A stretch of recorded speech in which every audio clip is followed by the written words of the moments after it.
Hello everybody, welcome back to another Redstone video. Today I'm going to be showing you how to build a 2x3 flush seamless piston door. As some of you might have noticed, this is also the bottom half circuitry of a flush 3x3 piston door, which is why I have this in the first place. I'm trying to develop an even smaller one from the tutorial that I have on my channel. I've gotten this bottom circuit a lot smaller, and I have also gotten the top 3 blocks smaller, which is what that hunk of redstone up there, basically these 3 blocks here. But it's still a lot bigger than I would like it, and I'm just trying to think of more efficient ways of doing it.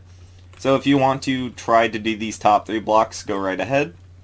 But otherwise, I'm just going to show you how to build this bottom part for those of you that are interested. So, as you can see, if I just flick this lever, it opens up, flick it again, it closes nice and fast, and also very, very compact. And all that you need are the items in this chest, and a little bit more for activation. I'm only using the items that I actually use in the build. These do not have to be iron blocks, they can be any solid block. And these do not have to be powered rails, they can also be activator rails. So, let's start off with this. Here is your door. This is going to be the outside side, and this is going to be the inside.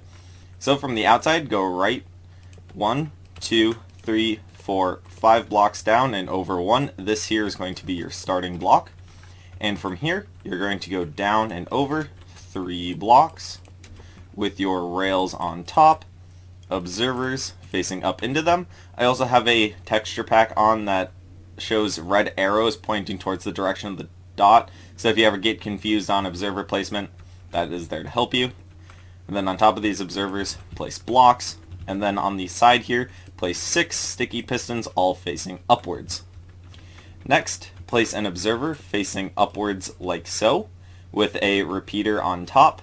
Next, place 2 observers here, 1 observer like that, 1 observer up, and this going all the way up. So you have a layout of observers something like this. Now on top, place a block and 2 sticky pistons, and that is going to be most of your double piston extender. Now from here, place an observer there, observer facing up, into a note block, a block off to the side with a repeater set to 3 ticks. Out of the note block, place an observer and another observer facing upwards into a block. Place down 3 blocks like so, a repeater set to 2 ticks, another repeater set to 3 ticks, and a redstone dust like that.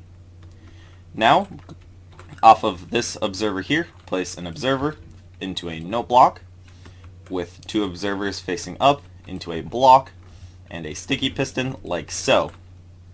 Then, off of the end of this repeater, place down a block with a redstone torch on top. Now, off of this observer here, place down another observer into a note block, into an observer, into a normal block with a sticky piston facing sideways like so. Place a block here and an observer facing upwards. This is very important for positioning. Now, place a block here, a repeater here, and another rail on top. Like I said, powered rail or activator rail doesn't really matter. Now you're going to fill in a bunch of blocks like so. 1, 2, 3. Across like so, out 1 more, and then up like this. And you fill that in with 2 redstone dust, a repeater set to 4 ticks, 3 redstone dust, and repeaters all set to 2 ticks of delay. Now on top, place down 3 observers facing into blocks. It is also very important that these blocks have to be solid. These are part of the floor next to your door. These have to be solid.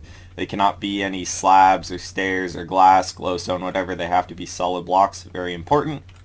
And over here, place down 2 observers. And again, this block is also visible. Make sure it is solid. And whatever decoration you're using, just make sure it's solid.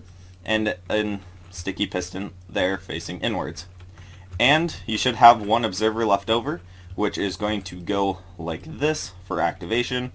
And to make this easy, I'm just going to have an activation from the top down with a normal piston with a block in front. That's actually a block too high. Piston, block. And this can be your activation method if you'd like. You could just run it from any direction as long as it's pushing a block in front. But if you want to use redstone dust, you have to make sure that the that the pulse through the redstone dust is 1 tick or 2 ticks. It cannot be 3 or 4 game ticks long. make sure it's less than 2 ticks and you should be fine. And then if I just grab a lever real quick, like so, on top, as you can see, pull the lever, it opens up, close it, and it closes. And this is completely flush. You can fill in your walls and whatever, even a ceiling, and it will work. Well, otherwise, that is all that I have for you today. I hope you all enjoyed, and I will see you all in the next episode.